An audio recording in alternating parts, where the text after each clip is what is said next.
¿Qué tal? ¿Cómo están? Muy buenas noches. Gracias por su sintonía. Soy Eduardo Arévalo y esto es Debate. Esta noche tenemos el gusto de recibir en los estudios a Mario Sabán, investigador, autor de 19 libros, profesor de Cábala, doctor en filosofía, en antropología, psicología, historia, en la teología y en matemática aplicada, a quien le damos la más cordial bienvenida que nos acompaña en los estudios. Gracias por acompañarnos. Gracias, buenas noches. Gracias por la invitación y muy feliz de estar aquí en El Salvador, que venimos de Guatemala y bueno, el pueblo salvadoreño realmente nos ha recibido con mucho cariño, aquí muy feliz. Muy bien, vamos a hablar de este congreso que se va a realizar en nuestro país, pero antes tenemos que comenzar desde lo básico. ¿Qué es Cábala? ¿Qué debe entenderse y de dónde viene? Bueno, la Cábala es la mística judía. Hay mucha gente que la asocia con la superstición y el problema es tratar de que la gente comprenda de que estamos hablando de la espiritualidad judía. La misma espiritualidad de Jesús de Nazaret, que siendo un rabino judío, podríamos llamarlo también cabalista, porque es un místico.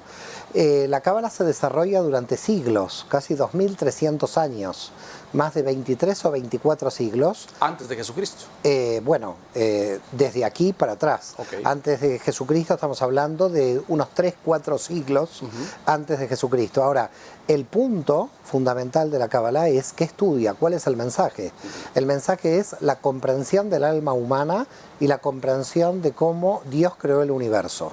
Es decir, la Cábala estudia cómo fue el proceso por el cual el universo fue creado, que en realidad para la Cábala es la salida del propio Dios, es decir, un autoexilio de Dios para crear el universo, y también cómo está estructurada el alma humana con sus diferentes dimensiones, es decir, lo que nosotros llamamos el árbol de la vida. Por lo tanto, ¿qué se estudia en Cábala? El alma, el universo, y sobre todo la clave es el sentido de la vida, por qué cada uno de nosotros está en esta realidad de la materia, ¿no? No es que estamos aquí y mucha gente no sabe por qué. La Cábala explica el por qué cada alma está en esta realidad. Antes de la entrevista, cuando la preparaba, hablaba con algunas personas y les comentaba el tema que íbamos a abordar y les decía, ¿qué entendés por Cábala? Como para tener una idea, y muchos me decían, la suerte, el futuro, lo asociaban con algunas cosas, quizás algunas más cerca que otras de su definición original. Sí, así es. Lamentablemente la Cábala tiene esta historia etimológica en el castellano, donde la gente cree que tiene que ver con la suerte, tiene que ver con, bueno, todo lo que tiene que ver con la superstición, y en realidad lo que hay que hacer es, la Cábala, hay estudios serios de Cábala a nivel mundial, muchas universidades prestigiosas, la Universidad de Oxford, Cambridge, la Universidad Hebrea de Jerusalén, estudian lo que es la mística hebrea, la mística judía. A ver, para que la gente pueda comprenderlo muy rápido, el sufismo es la mística del Islam, Santa Teresa de Jesús y San Juan de la Cruz es la mística cristiana. Bueno, la Cábala, los cabalistas son los místicos del judaísmo, es decir, los que explican desde la tradición judía cómo funciona el alma, qué niveles existen del alma, qué niveles existen del universo. Puede que quizás tenga cierta complejidad intelectual la Cábala, pero a lo que va es a la experiencia personal.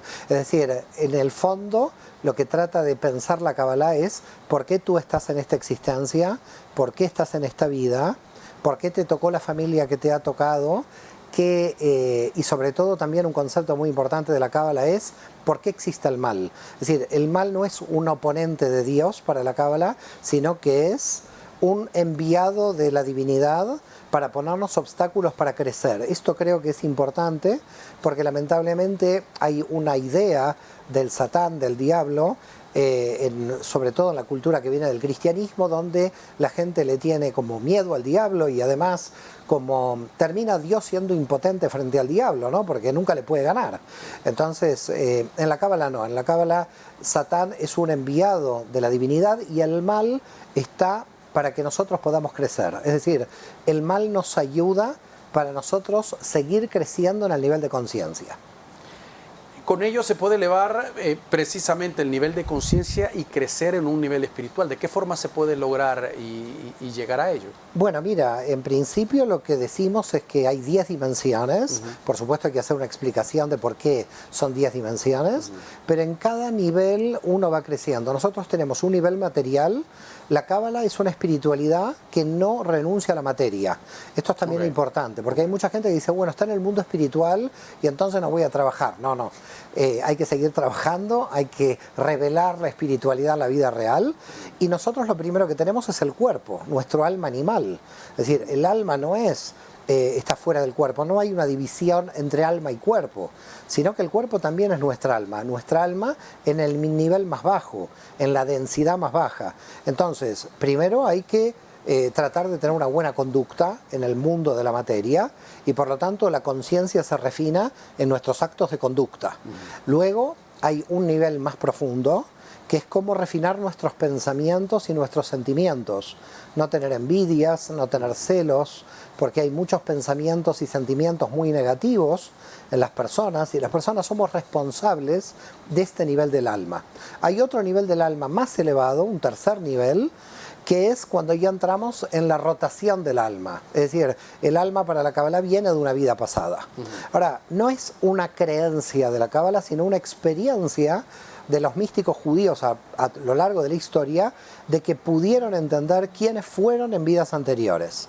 Y por lo tanto existe lo que se llama en hebreo el Gilgul HaNeshamot, la reencarnación de las almas, la rotación, donde en un nivel superior mi alma sabe por qué vino a este mundo.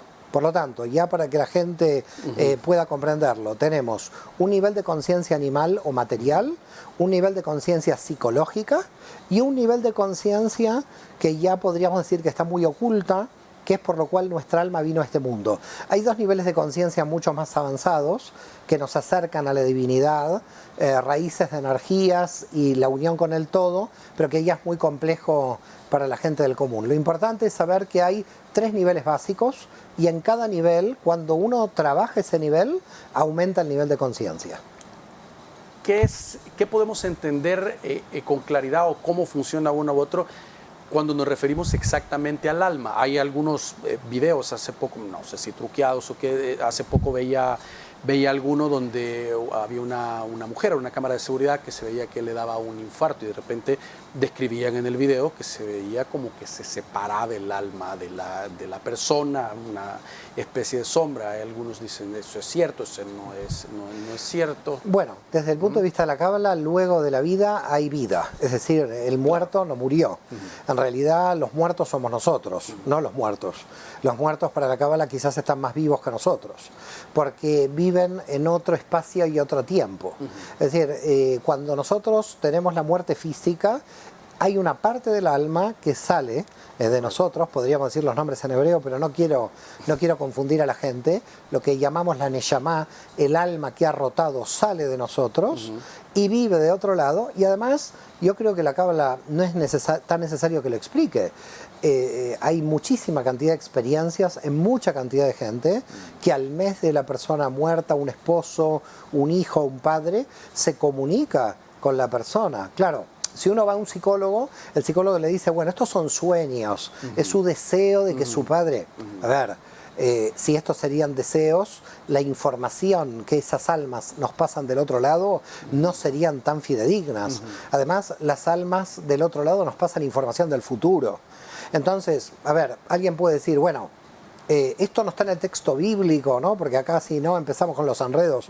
A ver, Saúl llamó al alma de Samuel y está en el texto bíblico, con lo cual quiere decir que del otro lado de la materia el propio texto bíblico dice que hay vida después de la muerte. Si no, el alma de Samuel no hubiera aparecido ahí.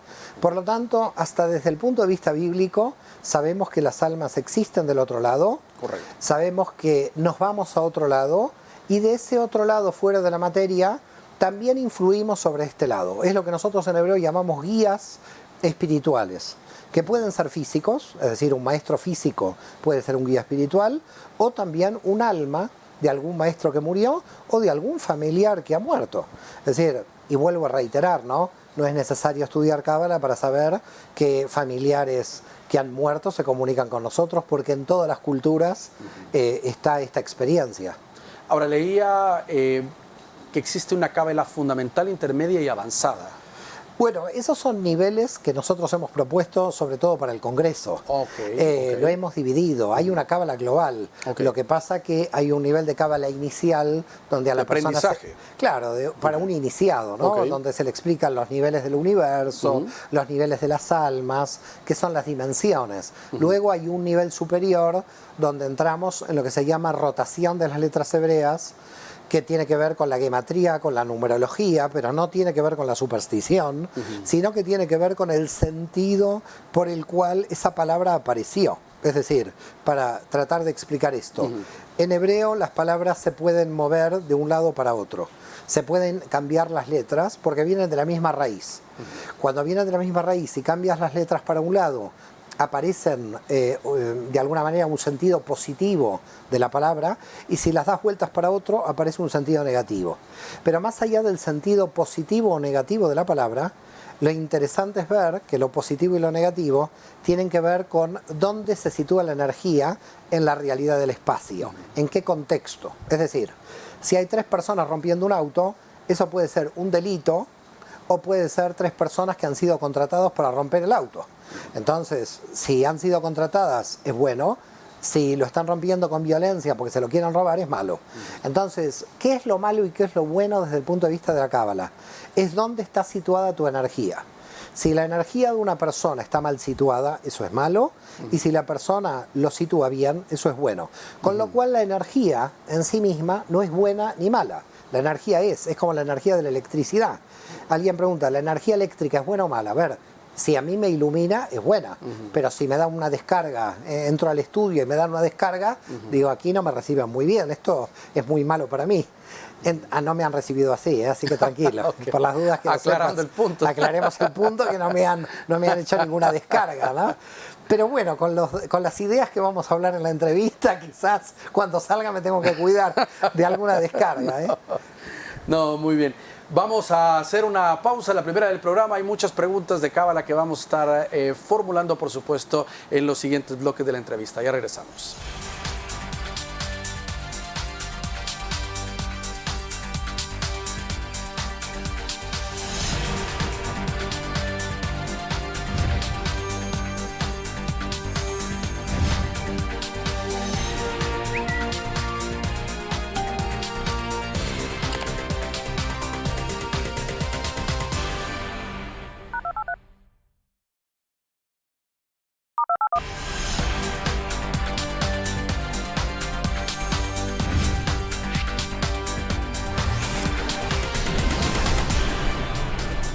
Muy bien, gracias por continuar con nosotros.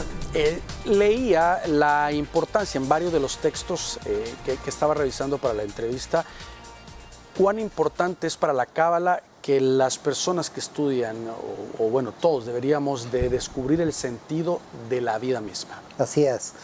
Moisés Cordovero, un gran cabalista del siglo XVI, decía que es un privilegio de una persona en este mundo saber cuál es el sentido de su vida. Porque imagínate, la persona que no conoce el sentido de su vida se levanta a la mañana y ¿qué? Es decir, es algo terrorífico no conocer el sentido de la vida. En consecuencia, ese sentido de la vida luego se tiene que materializar en un acto, en una acción, ¿no? El ser periodista puede ser el sentido de la vida tuyo, por ejemplo, no lo sé. El sentido de la vida mío es el tema místico. El sentido de la vida de un panadero es levantarse a la mañana y felizmente hacer el pan, porque el sentido de la vida tiene relación con qué revelamos en este mundo. Es decir, el sentido de la vida no es solamente agarrarse de la cabeza durante horas tratando de escudriñar quién es uno a nivel interior, sino luego esa interioridad tiene que salir afuera, se tiene que revelar. Por eso hemos dicho que la materia es tan importante, con lo cual, ¿dónde se encuentra el sentido de la vida? Se encuentra en qué luz cada alma va a traer a este mundo. Cada uno de nosotros tiene una función. A ver, la flor no se pregunta qué función tiene, ya sabe cuál es su función. Y si nosotros vemos todo lo que nos rodea, vemos la función de todo. con lo cual es casi, te diría, antibiológico que el ser humano llegue a la conclusión que la vida es un absurdo. Lamentablemente hay una filosofía europea del siglo XX, sobre todo Cioran, el existencialismo, donde la vida se ha reducido a lo puramente material. Me levanto a la mañana, tengo que trabajar para comer y punto. Y la verdad que el problema es que mucha gente con esta mentalidad se vuelve muy desgraciada, porque el ser humano tiene algo muy importante que se llama trascendencia. ¿Qué es la trascendencia? La trascendencia es que yo vengo a dejar en este mundo algo más allá de mí mismo. Es decir, ¿cuál es el legado que uno deja? ¿Qué quiere decir que uno deja? ¿Qué luz? ¿Qué función? Porque cada uno de nosotros en el alma tiene cierto tipo de información que viene a revelar. Y cada uno tiene una información diferente que viene a revelar. Por lo tanto, yo no sé qué información traerás tú o mi hijo o quién, pero cada uno es muy importante por la luz que revela. Ahora, si la persona no sabe por qué ha venido a este mundo, puede tener muchos problemas. El primero es que, por ejemplo, puede tomar el camino del mal con tal de tener sentido en su vida. Es decir, quizás dice, si no encuentro el sentido de mi vida, por lo menos voy a ser un malvado donde el mal me defina el sentido de mi vida. Es decir, es tan terrible no tener sentido de la vida que hasta las personas, podríamos decir, se vuelven malvadas con tal de tener un sentido. Por lo tanto, lo importante ya de pequeños, educar a los niños para que ellos de alguna manera se entusiasmen con la vida, entiendan que van a encontrar su camino, que hay un camino para su propia alma, y esto hay que hacerlo de muy pequeños. En la Cábala, la salvación viene del interior de la persona. Es decir, el alma tiene que hacer un esfuerzo personal para encontrar su camino. No es la gracia divina, alguien que me va a salvar, Buda, Cristo, Mahoma, no. Nosotros tenemos que ser responsables de que nuestra alma busque el sentido de su vida y que nuestra alma se conecte con Dios directamente, sin intermediarios. Es decir, es importante que cada uno sea responsable de que tiene que encontrar el camino de su vida. Ahora, esto no es fácil, hay que trabajar, hay que estudiar. Eso iba a preguntar, porque hay gente, yo he conocido gente que desde muy pequeña está muy claro y dice, quiero ser médico. Así es. Pero es increíble la edad en la cual la puedes decir con tanta firmeza, llegan y se convierten en grandes médicos o en cualquier tipo de profesión. Pero hay gente que no. Todavía está estudiando una profesión, todavía desarrollando o trabajando en una actividad pues buena y dicen, no siento que sea esto lo mío. Hay algunos, por ejemplo, que dicen, sobre todo los adultos mayores, dicen, mira, en la vida te llegan dos oportunidades, de que esos son los tuyos, son tu éxito. La clave es identificar cuáles son, tomarlas y sacarle provecho de estas, digamos, en el pensamiento de ellos. Pero como una persona que sí tiene ese sentimiento y dice, no tengo un propósito, no me llena, ¿cómo descubrirlo y saber cuál, llegar a ese punto? Hay que dividir el éxito en dos partes, porque cuando hablamos de éxito la cosa se vuelve muy peligrosa. Sí. El principal éxito es ser feliz en el camino que tu alma se ha trazado. No es un tema de resultados. Los resultados vienen luego. Es decir, si tu alma se apasiona en un camino y siente que su camino, al principio puede no tener resultados, pero al final los tendrá. Porque los éxitos terminan acompañando el camino de la vida de la persona. El problema en el sistema que vivimos nosotros a nivel económico es la búsqueda de resultados por el cual la persona cree que es exitosa por el resultado. Material. Y entonces, sobre todo material. Por lo tanto, estamos viendo como estamos viendo al perro como al revés. Estamos viendo el mapa al revés. Porque nosotros lo que tenemos que ver es primero el sentido. Ahora, la cuestión es cómo descubrir ese sentido. Fíjate, yo soy un modelo de descubrirlo muy tarde, el sentido de mi vida, porque yo he intentado estudiar muchísima cantidad de materias y nunca sabía a qué me iba a dedicar. De hecho, mis padres me decían, bueno, puedes ser abogado, pero nunca ejercí y soy licenciado en Derecho. Creo que quería ser luego profesor de Historia. Hasta muy tarde, te diría, muy tarde, puedo decir que encontré mi camino. Ahora, nunca me obsesionó el tema del resultado, sino siempre trabajé dentro de mi camino. Es decir, el sentido de la vida uno lo encuentra mientras va trabajando el camino. Y el camino te va poniendo diferentes opciones. ¿Cómo sabe el alma cuál es su camino? Muy simple. Cuando tiene dolor o no se siente bien en un punto, en una empresa, ese indudablemente no es el camino y lo tendrá que dejar en algún momento. Es decir, tenemos un sistema en el interior del alma donde intuitivamente sentimos algo que nos molesta en el camino que estamos transitando, o que en algún momento del camino nos está molestando. Alguien puede pasar 8 años muy felices y el 9º decir, hasta aquí ha llegado, se ha terminado mi etapa aquí. ¿Por qué? Porque ya he aprendido todo lo que ahí tenía que aprender y por lo tanto de ahí me tengo que ir. Con lo cual el camino tiene muchos caminos, no es un camino. El camino tiene varios recorridos dentro del camino. Hay un solo camino, pero ese solo camino también se encuentra en lo que la persona entiende que son caminos desviados. Es decir, una persona puede decir, pero yo perdí tiempo, 4 años, 5 años aquí. Nunca se perdió el tiempo. Eso iba a decir, no se trata de, no, yo me voy a quedar hasta mi casa, no voy a trabajar, pues sí, retomando el tema del laboral, hasta encontrar mi camino o mi verdadero lugar donde yo voy a estar bien. Se va a quedar sentado 20 años y no va a trabajar. No es esta la idea. La idea es, desde el punto de vista de la cábala, que la omisión, el no hacer, es peor que el hacer.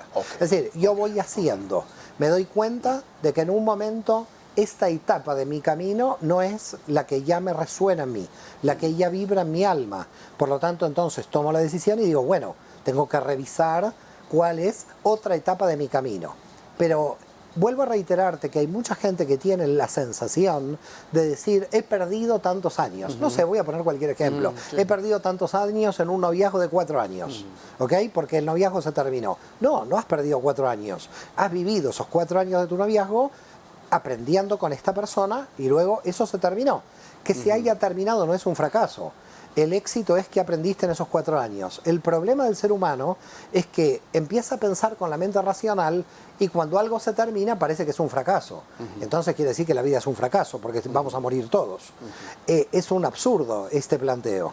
El planteo es qué estamos aprendiendo en el proceso. Entonces, yo aprendí 3 años en tal fábrica, no perdí tiempo ahí. Aprendí.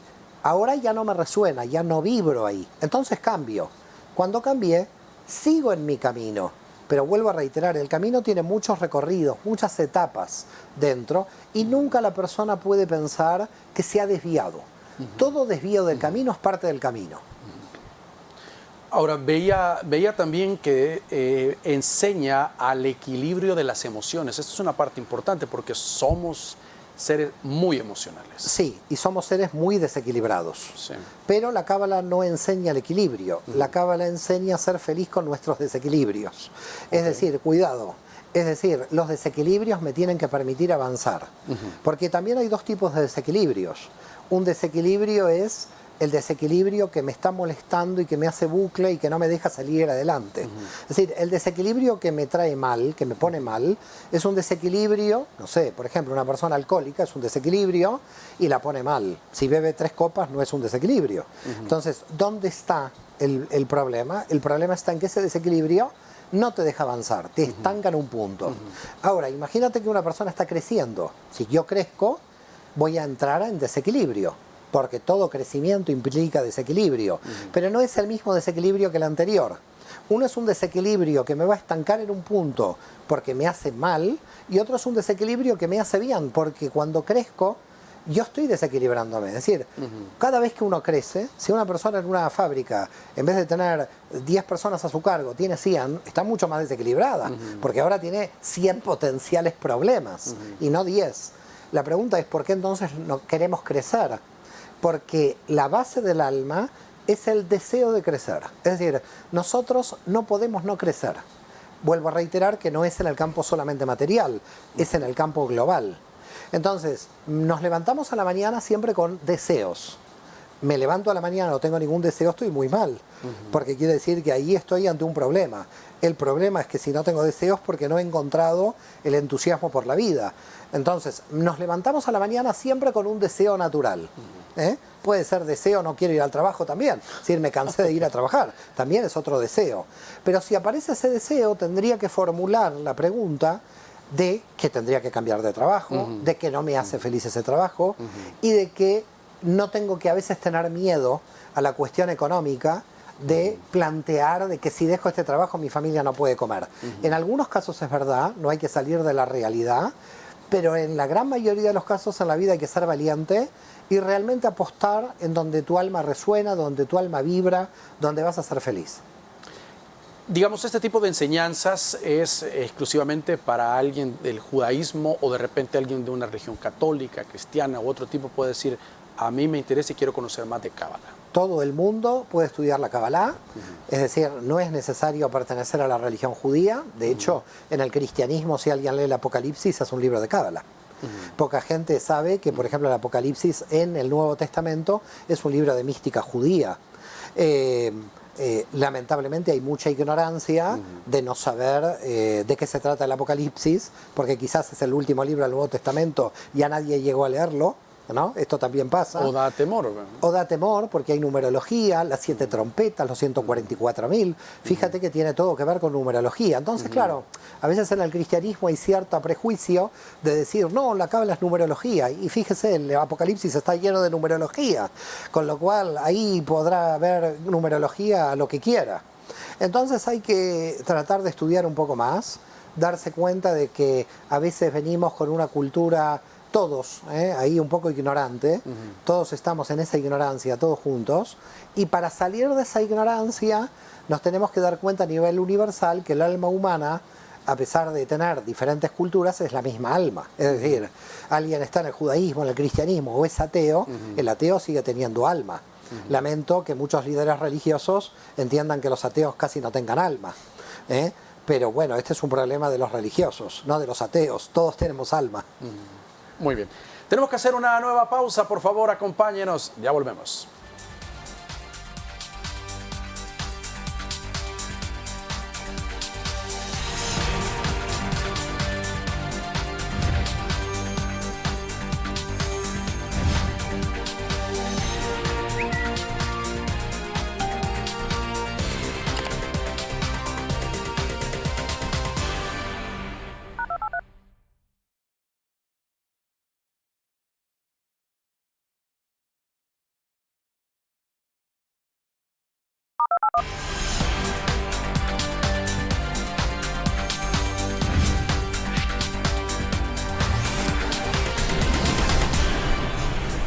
Muy bien, gracias por continuar con nosotros. Hablábamos en el cierre del segmento anterior del Apocalipsis, específicamente la numerología y todos lo que puede implicar o la relación que puede tener con Cábala, pero también leía que los primeros 5 libros de la Biblia también. Por supuesto, es decir, la Cábala es el conocimiento de los secretos de Dios en el universo. Es decir, tomando en cuenta de que este universo lo creó un infinito de energía que tiene voluntad, que algunos lo pueden llamar Dios, otros no, aquí hay información que hay que revelar. Por lo tanto, cada vez que uno revela información, hace un acto divino. No solamente el texto bíblico. En todas las culturas hay culturas que no tienen el texto bíblico. Por lo tanto, entonces la pregunta es, ¿esas culturas no tienen relación con la divinidad? Es un absurdo. Todo en el universo es una energía que proviene de la divinidad y más allá del texto bíblico. Lo que hace la Cábala es buscar los secretos del universo.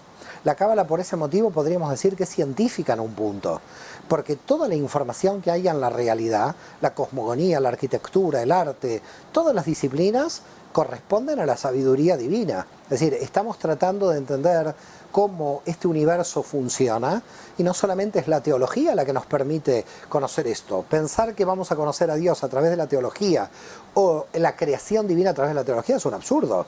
Es decir, un médico, un científico, un investigador están investigando la realidad divina. Por lo tanto, como decían grandes místicos, Dios es mucho más que la Biblia, mucho más que el Corán y mucho más que cualquier libro, ¿no? Es decir, no podemos enjaular a Dios en un libro. Por lo tanto, desde el punto de vista de la mística, lo que hacemos es indagar en todos los secretos de la realidad. Toda la realidad es espiritual, toda la realidad es energía. Y cuando vemos materia, de ahí que hay mucha gente que es materialista, a esos materialistas hay que decirles, bueno, pero ¿qué mueve la materia? Lo que mueve la materia es la energía. Entonces, a veces uno cae en el absurdo, mucha gente dice, bueno, yo soy materialista. ¿Qué quiere decir materialista? Que no ve la energía que lo mueve desde atrás. Porque siempre hay una energía que mueve a la materia desde atrás. Al final, como sabemos, la materia también es energía. Por lo tanto, lo que está planteando la Kabbalah es que buscamos los secretos de la realidad, los secretos del universo, los secretos del alma, en la Biblia, fuera de la Biblia.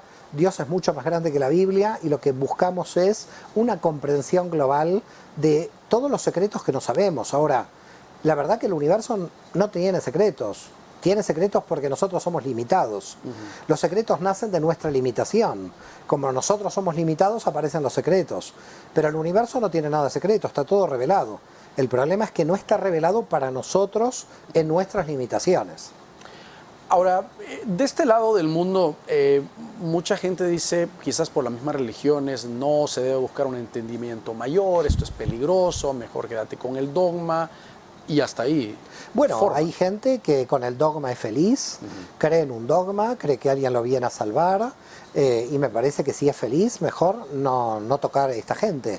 Lo que pasa que el problema del dogma es que no te hace crecer, y yo creo que crecer no tendría que ser peligroso si uno crece adecuadamente, ¿no? Es decir, aquella persona que dice, mira, si crezco es peligroso, bueno, se hubiera quedado de bebé, pero parece que ser que la biología demuestra que tiene que seguir creciendo el bebé.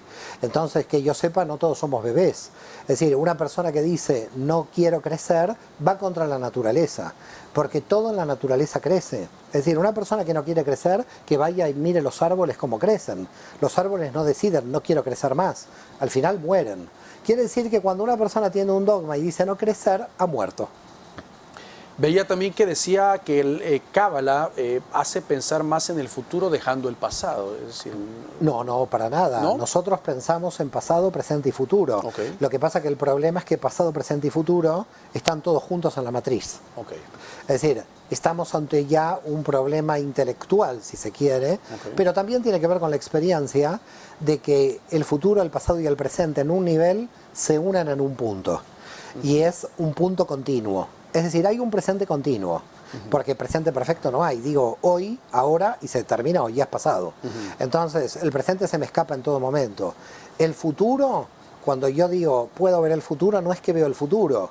Me adelanto a cierta información. Alguien podría decir, bueno, Einstein vio el futuro cuando logró pensar la teoría de la relatividad. Porque frente a otros físicos que no lo veían. Quiere decir que en realidad cuando uno piensa más allá de las limitaciones es que puede ver el futuro, pero no es ver el futuro, es ver el presente que por nuestras limitaciones todavía no se ha revelado. Por lo tanto, en un punto, pasado, presente y futuro no existen, es una información continua. Ahora, hay mucha literatura en la cual recomiendan, no solo en Cábala, dejar de actuar como máquinas, dejar de seguir patrones conductuales, que son millones y millones de personas que así van a diario. Así es. Lo que pasa es que eso le conviene mucho al poder y al ego. Es decir, que la gente siempre haga lo mismo hace que el poder se asiente en que la gente mecánicamente haga lo mismo. Que la gente comience a debatir, como está debatiendo en el siglo XXI en todos los países a nivel mundial, hace que el poder se tenga que redefinir. El poder siempre tiene mucho miedo que la gente piense. Y creo que los religiosos han tenido durante siglos miedo a que la gente piense. Fíjate lo que fue la Inquisición. La Inquisición por parte de la Iglesia Católica quemaba gente, quemaba herejes, los cátaros en el sur de Francia, los judíos en la Edad Media en la España medieval. ¿Por qué? Porque si no pensaban como ellos había que quemarlos. Por lo tanto, el problema es el totalitarismo religioso que hay en las comunidades religiosas. Yo me entero de que usted no piensa como el pastor, lo saco de la iglesia.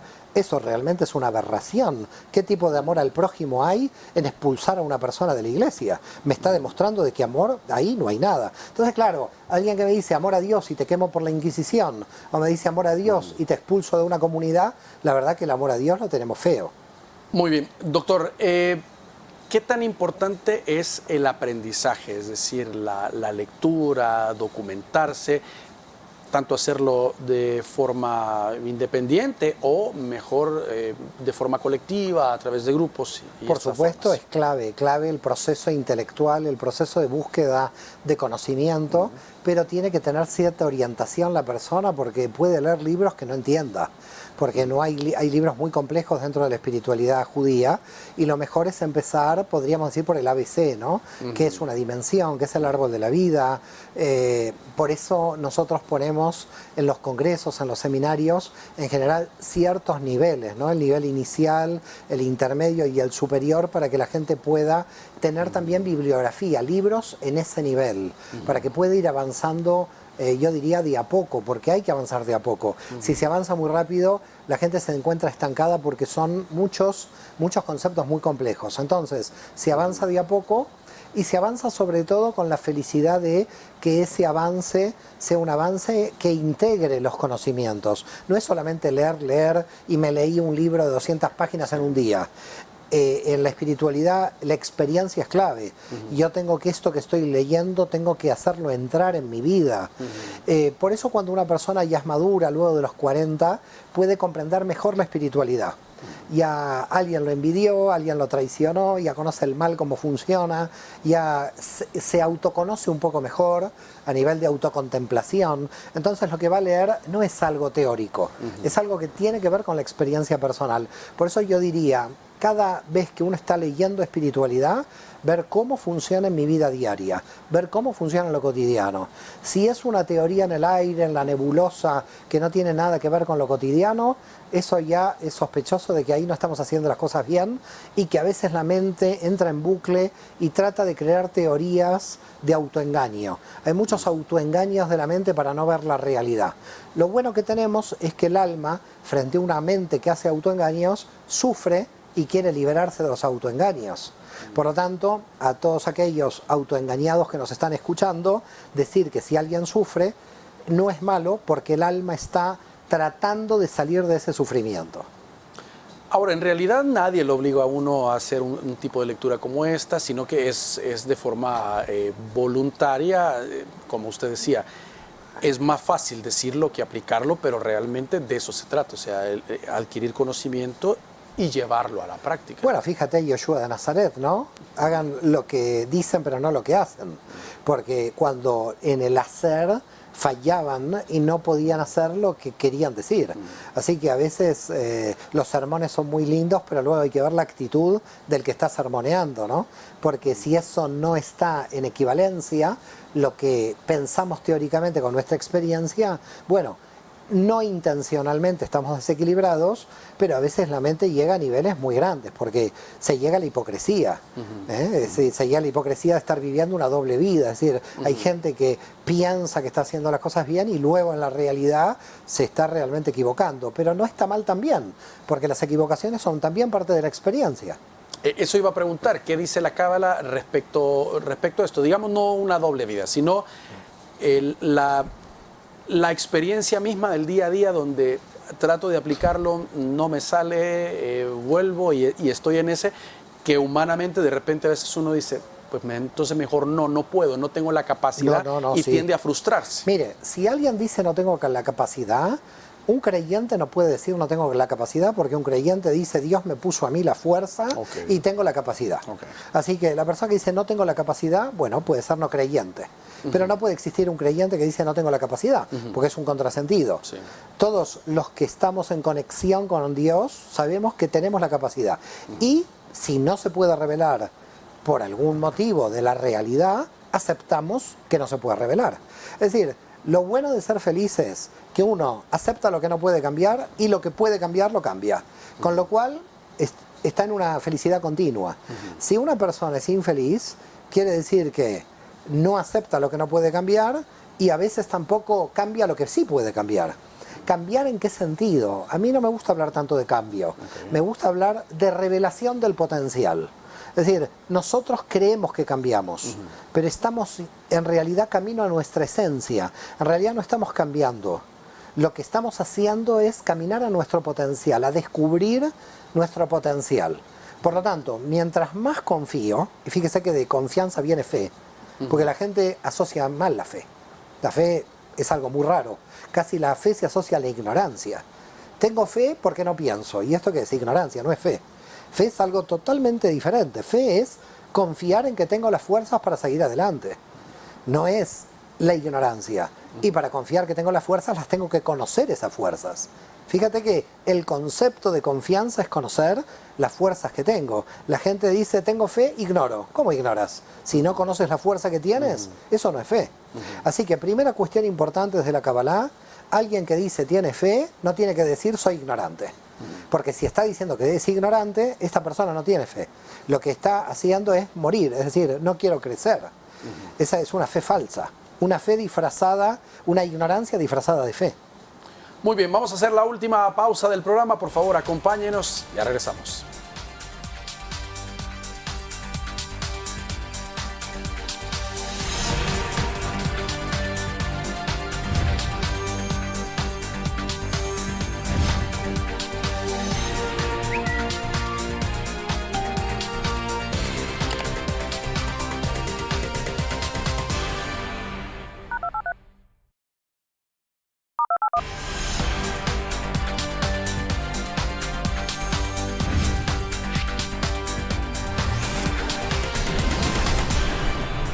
Muy bien, gracias por continuar con nosotros.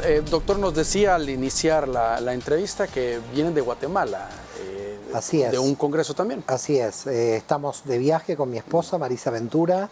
Venimos de Guatemala, antes de República Dominicana y antes de México. Es decir, hace casi un mes que estamos. La verdad que es difícil ir cambiando de hoteles, de habitaciones y de comidas también, porque ahora todavía no tengo la pupusa. Estoy buscando a ver de comer pupusa, sí, todavía claro. no he comido. Pero ya termina esta gira el 4 de octubre y regresamos a Barcelona, porque ha sido un mes muy fuerte, de mucha... Pero bueno, está quedando todavía los seminarios de El Salvador. No nos vamos sin pasar por El Salvador con nuestros amigos, ¿no? Y precisamente el día de mañana es que ya inician en El Salvador. Bueno, sí, nosotros estamos con un congreso, un seminario el día sábado, 1 de octubre, sobre las raíces judías del cristianismo, para demostrar que el cristianismo nació del judaísmo. Ahí estará Kenneth Menjivar, Ethel Curcios, mi esposa Marisa Ventura y yo, los cuatro en un seminario intensivo durante toda la tarde en el Salón de Usos Múltiples del antiguo Cuscatlán. Creo que lo he dicho bien. Sí, sí, sí, correcto. Menos mal, porque en cada país también tengo que cambiar un poco el idioma. Y luego el domingo 2 de octubre por la mañana, de 9 de la mañana a 3, ya sobre Cábala, donde será un seminario intensivo por mi parte. Y a partir de aquí ya regresar a Barcelona, seguir estudiando, seguir creciendo y que el mundo llegue a lo que nosotros creemos que es el reino de Dios, es decir, que el mundo llegue al final de las guerras, a la paz universal y que podamos realmente terminar con el mal en el mundo, ¿no? Que esta es la idea. El ser humano tiene que cambiar la conciencia para finalmente cambiar la humanidad. ¿Quiénes están invitados?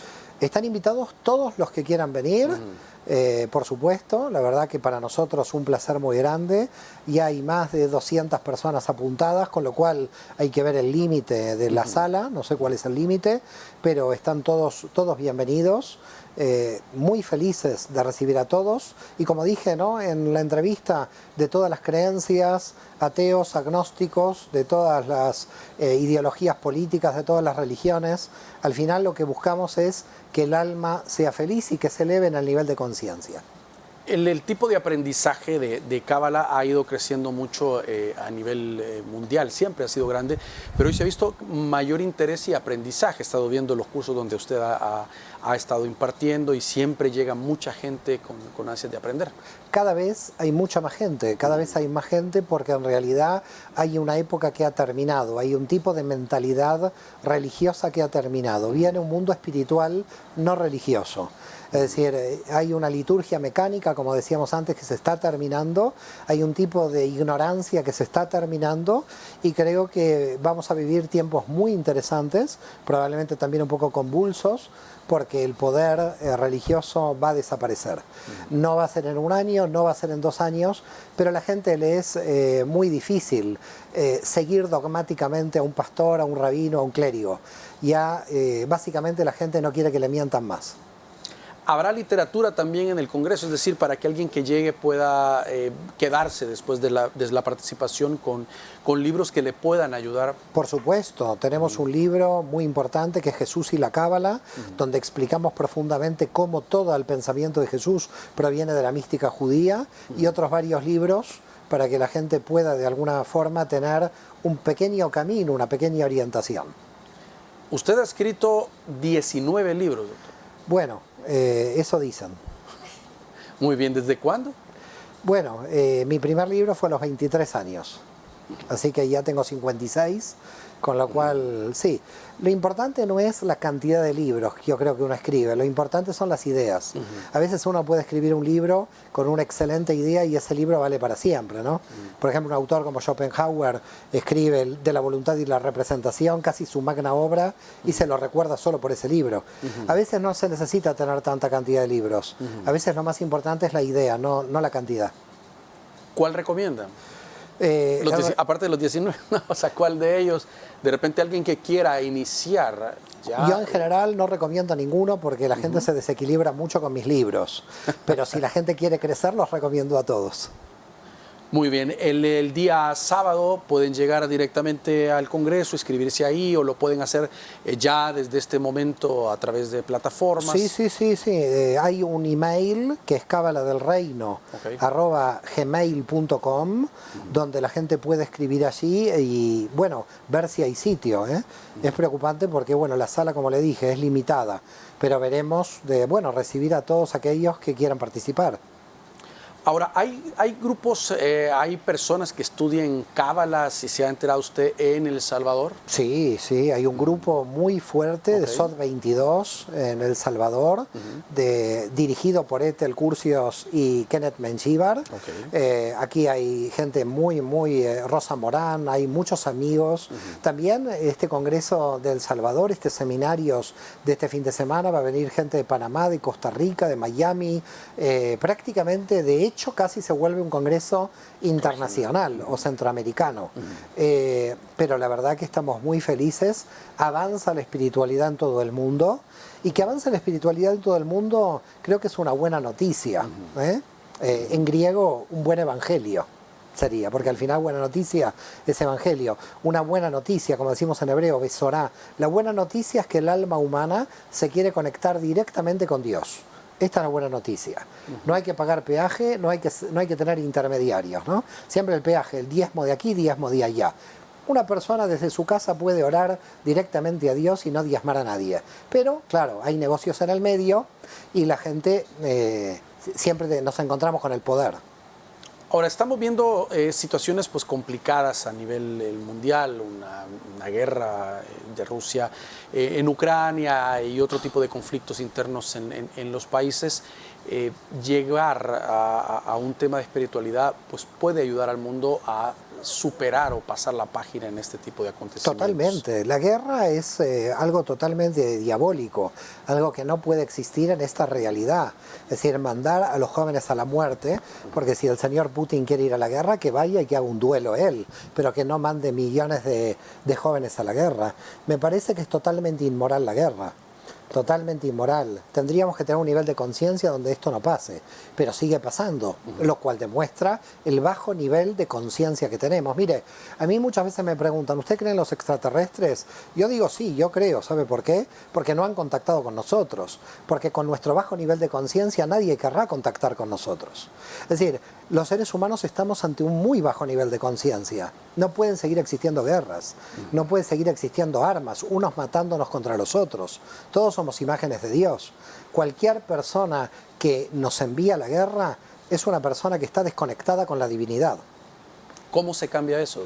Se cambia uno por uno, con la educación de los niños sobre todo, diciendo que todos somos seres humanos iguales, imagen y semejanza de Dios. La educación es la única herramienta de transformar.